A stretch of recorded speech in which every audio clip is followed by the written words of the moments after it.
In this video, we're going to talk more in depth about getting started with a family and how we do the pairing process. Let's go over the pairing process now. First, there will be an intake call between BTS staff and the client or their guardian. During the intake, we become familiar with the client and their needs. During our interview with you, we gather information about your needs, such as preferred schedule, your location, your interests, and your experience. Our RICOs cross-reference this information and create potential client pairings, which are offered to you during your I-9 appointment. Once you have selected a potential client, the RICO team will begin the referral process. If a match is made, we will let you know, and that is where you will need to make a connection with the family. The RICO will give your information to the client or guardian, and they will also give you the family information. You have 24 hours to reach out to the client or guardians to establish initial contact. If initial contact goes well, you will need to schedule an interview with the family. BTS will pay up to 1 hour under training in the client portal for this meeting. If you move forward with the client or family, you will need to finalize a schedule with them. And you must inform BTS staff of the pairing and schedule before you start working with the client. Please do not start working with your client until you've spoken with your relationship coordinator. At BTS, we do our best to pair you with a client that we think you will have longevity with. Establishing a relationship and creating consistency between a DSP and a client are core values of what we do here at BTS. Please be aware, however, that an initial pairing isn't guaranteed work. You will still need to establish a meeting with the client or guardians, and the final say will be between all parties. You have 24 hours from the time the RICO gives you the client and or guardian information to make first contact. You should use this first contact time to establish a good way to communicate with the family or guardian, such as phone, text, or email, and begin setting up a time to meet. Now, let's go over the initial meeting and family interview. Be prepared to answer questions. You should consider what experience and interest you have that you can share with the family. What are you bringing to the family that makes you unique? Be prepared to ask questions. Important information you'll want to know right away is what the expectations and needs of the client are. Be prepared to interact with the client. This is your opportunity to make an initial connection and set the tone of all future interactions. We have witnessed families deny a DSP into their home because they didn't interact with the client during the interview. You're there for the client. Make a connection. So what will the family ask you? Well, we don't know exactly what the family will ask you. We have seen some common themes. Often, typical routine with a previous family. Here the family is probing to see if you have experience and if you are structured or not. If this is your first time working as a DSP, what kind of routine and schedule can you guarantee you'll stick by?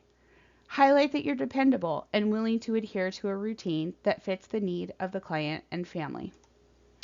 Often they'll ask about negative work situations. This is a great opportunity to talk about your ability to overcome hardships or frustrations that are regular in our field. Remember that specifically naming any past clients or families that you worked with is a HIPAA violation. Use examples without using any specific client or family identifiers. And be sure you're not bad-mouthing previous positions. Rather, highlight how you were able to overcome a difficult situation. You're trying to build confidence in your ability with the family. Are you doing that by speaking negatively about previous experience? Highlight what you did that was positive instead. Have you had a medical emergency on shift, and how would you or did you respond? We support a lot of medically fragile clients or clients with dangerous behaviors. The family is really wanting to know if you can keep the client safe. Even if you've never had experience with an emergency situation, do you know what the plan is in the event of one, or where you can find that? How will you respond during dangerous behaviors? And what steps would be in an emergency, a medical emergency? During the interview, you should be prepared to ask questions yourself. Some things you might ask is, how do you interact and spend time with the client? This is an opportunity to get some insight into routines, likes and dislikes, and the family's wishes on how to best interact with the client. What are your expectations for me as your DSP? The family will often set the tone here.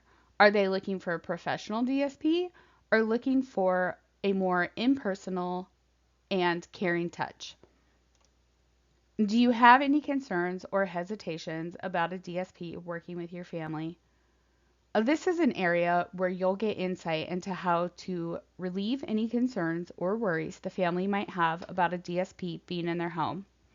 Has the family had negative past experience? What can you learn from that? Or the family has never had services before and they're unsure of how things will go.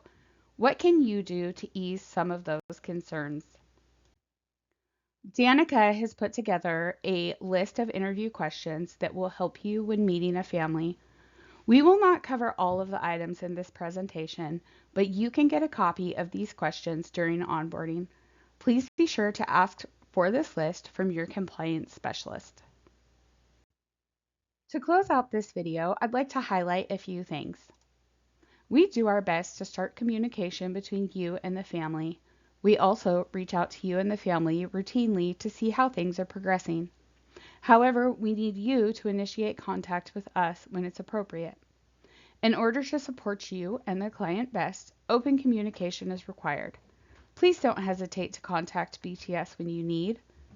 Also, we'd like you to remember that you have 24 hours to respond to clients or families.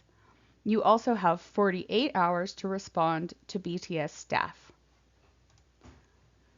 Before meeting with a family or client, try to gather as much information as possible. What can we tell you about the client that will help you?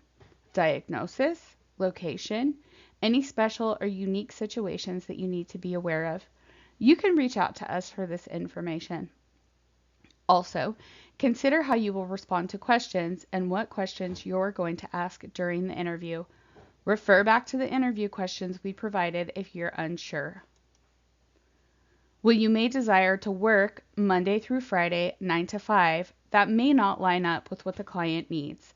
Where are you willing to give wiggle room? How can you provide the best support for your client while also taking care of your own needs? Just be willing to be a little flexible. If you agree on a schedule or a place and time to meet, follow through with that. Being reliable is a must for our clients and their families. Create confidence in your ability. Communication, preparedness, flexibility, and reliability are all great ways to create confidence in your ability to provide for the client.